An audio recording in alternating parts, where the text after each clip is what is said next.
নির্বাচনের তফসিল ঘোষণার আগেই পদত্যাগ করবেন উপদেষ্টা আসিফ মাহমুদ। ত্রয়োদশ জাতীয় সংসদ নির্বাচনের তফসিল ঘোষণার আগেই উপদেষ্টার পদ থেকে পদত্যাগ করবেন বলে জানিয়েছেন স্থানীয় সরকার উপদেষ্টা আসিফ মাহমুদ সজীব ভুঁইয়া। পদত্যাগের পর জাতীয় নাগরিক পার্টি এনসিপিতে যোগ দেবেন এমনটি ধরে নেওয়াও উচিত নয় বলে জানিয়েছেন তিনি। বৃহস্পতিবার দুপুরে সচিবালয়ে সাংবাদিকদের প্রশ্নের জবাবে এসব কথা বলেন উপদেষ্টা আসিফ মাহমুদ। তিনি বলেন, উপদেষ্টা বা রাষ্ট্রীয় দায়িত্বে আছেন এমন যে কারো রাজনীতি কিংবা নির্বাচন করার ইচ্ছা থাকলে তাদের সবার পদত্যাগ করা উচিত, যেন কোনোভাবেই নির্বাচন প্রশ্নবিদ্ধ না হয়। নির্বাচনের নিরপেক্ষতার স্বার্থে এমনটিই করা উচিত। উপদেষ্টা আসিফ মাহমুদ সজীব ভুঁইয়া বলেন, যেহেতু আমাদের মাননীয় প্রধান উপদেষ্টা বারবারই বলেছেন যে আমরা ইতিহাসের একটা শ্রেষ্ঠ নির্বাচন উপহার দিতে চাই, আর সেটা আমরাও চাই। যেহেতু আমরা এই সরকারের অংশ, এই ঐতিহাসিক দায়িত্ব আমাদের উপরেও থাকবে যদি নির্বাচন সুষ্ঠু না হয়। গত বছর আওয়ামী লীগ সরকার উৎখাতের আন্দোলনের নেতৃত্ব দেওয়া বৈষম্য বিরোধী ছাত্র আন্দোলনের অন্যতম সমন্বয়ক ছিলেন আসিফ মাহমুদ সজীব।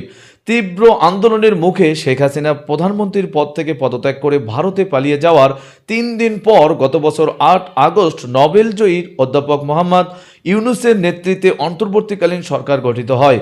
ওই সরকারের আসিফ মাহমুদ ছাড়াও বৈষম্য বিরোধী ছাত্র আন্দোলনের আরেক সমন্বয়ক নাহিদ ইসলাম উপদেষ্টা হন। পরে তাদের আরেক সহযোদ্ধা মাহফুজ আলমও অন্তর্বর্তী সরকারের উপদেষ্টা হন। এরই মধ্যে নাহিদ ইসলাম উপদেষ্টার পদ থেকে পদত্যাগ করে অভ্যুত্থানের সম্মুখ সারিতে ভূমিকা রাখা ছাত্র তরুণদের নেতৃত্বে গঠিত রাজনৈতিক দল জাতীয় নাগরিক পার্টি এনসিপির আহ্বায়ক হয়েছেন।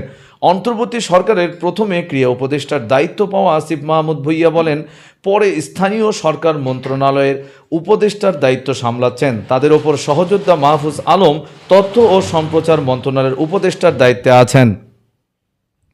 সুষ্ঠু নির্বাচনের স্বার্থে রাজনীতি সংশ্লিষ্ট অন্যদেরও পদত্যাগ করা উচিত বলে মনে করেন আসিফ মাহমুদ সজীব ভুঁইয়া।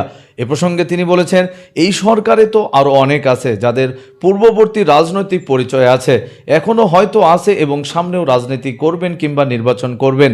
সরকারের বিভিন্ন জায়গা হয়তো আরও অনেকে এরকম আছেন। আমি মনে করি যে সবারই তফসিলের আগে পদত্যাগ করা উচিত একটা স্বচ্ছ এবং সুষ্ঠু কোনো প্রকার প্রভাবমুক্ত নির্বাচনের আয়োজনের জন্য। পদত্যাগের পর এনসিপিতে যোগ দেবেন কিনা এ প্রশ্নের জবাবে উপদেষ্টা বলেন, তিনি এনসিপিতেই যোগ দেবেন এমনটা ধরে নেওয়া উচিত নয়, সেটি তিনি বিবেচনা করে দেখবেন পরবর্তী সিদ্ধান্তে।